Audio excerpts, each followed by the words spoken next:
Well, folks, today is July 20th, 2022. And in case you were unaware, today is the 1-year anniversary of the final episode of Tyler Perry's The Haves and the Have-Nots on OWN. Yes, episode 196, Dark Intentions, aired a year ago, July 20th, 2021. And it's kind of funny because I think I did a video, a few months ago, and I think I did the wrong month where I said the haves and the have-nots. Oh yeah, actually, maybe it was the one where I talked about like the anniversary of when the show first came on. But this video, it's a year later, and I actually rewatched the episode this morning.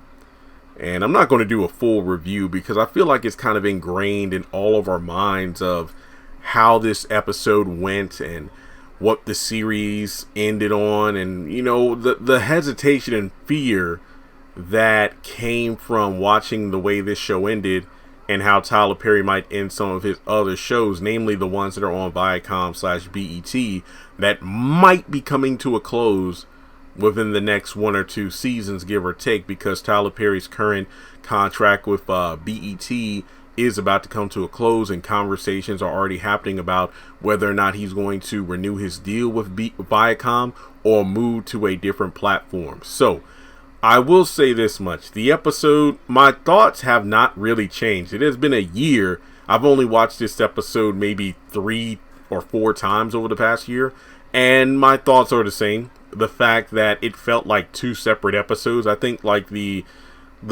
dividing point of the episode was after Candace got up from the stoop, after talking with her mother about how, I can't change who I am. This is, who I am. And then she ended up being killed. So I do feel like when it comes down to it, the episode itself extremely rushed towards the ending where everybody just got killed off. There really wasn't time to feel the weight of the deaths aside from, Catherine Cryer. That was definitely the most intense, if you ask me. The final showdown between Jim and Candace was disappointing. Everybody's still talking about how the hell Jim was able to do this with only one arm and this and that. And my nephew, I don't know why, but he loves the scene where Hannah and Jim get into their final conflict. I don't know what cracks him up more, the scene where they both go rolling down the stairs, or the scene where I think Hannah, like, what did she do? Like, throw her shoe at him or something like that. And I will just never forget the way the episode ended. I will remember me and my mom in the living room watching the final episode together, and we're both sitting there like, that's it. That's how it ends. Hannah allegedly kills Jim, and then she's having a mental breakdown in the car. That's how the haves and the have-nots ended.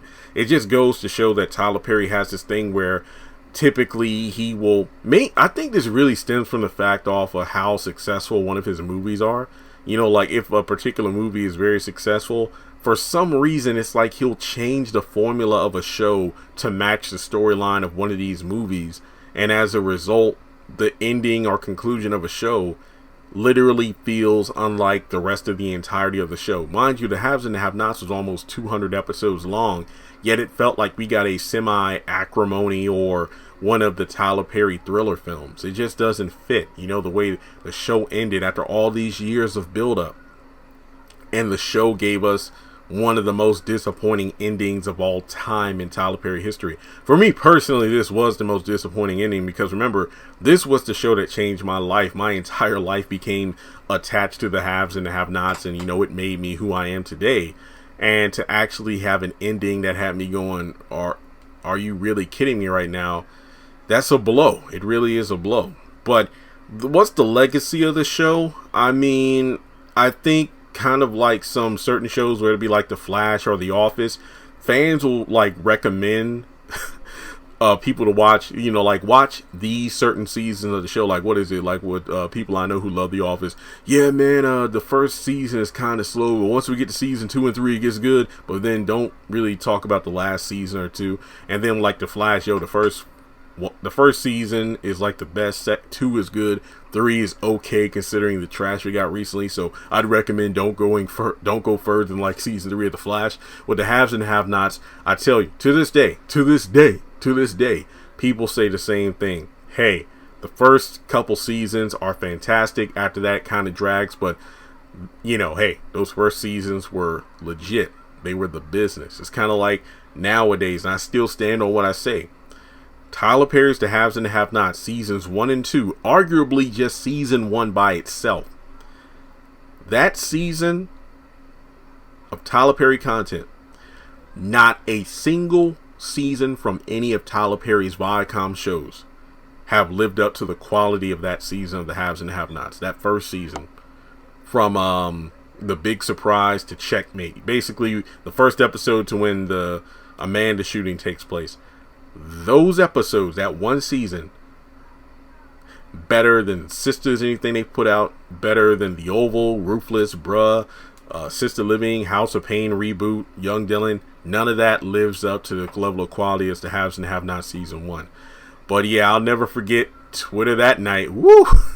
From the and I remember putting up a poll on Twitter and the YouTube community tab about how did y'all feel about the finale, and everybody was pissed off. I mean, and for good reason. I mean, even the fans who I've had back and forth with over the years about, you know, Veronica, Candace, and whatnot, it just seems sloppy and a lazy way to end everything. And people have been skeptical about The Oval and Sisters ever since. Watch Everybody Die or something like that in the final episode, and you just never know. So, with that being said, let me know your thoughts in the comment section below. We're a year out from when the final episode aired.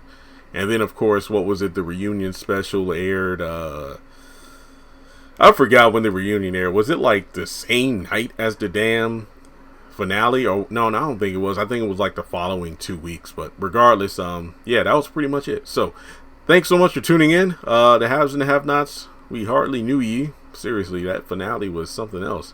But let me know your thoughts in the comment section below. Like and subscribe, and I will catch you in the next one.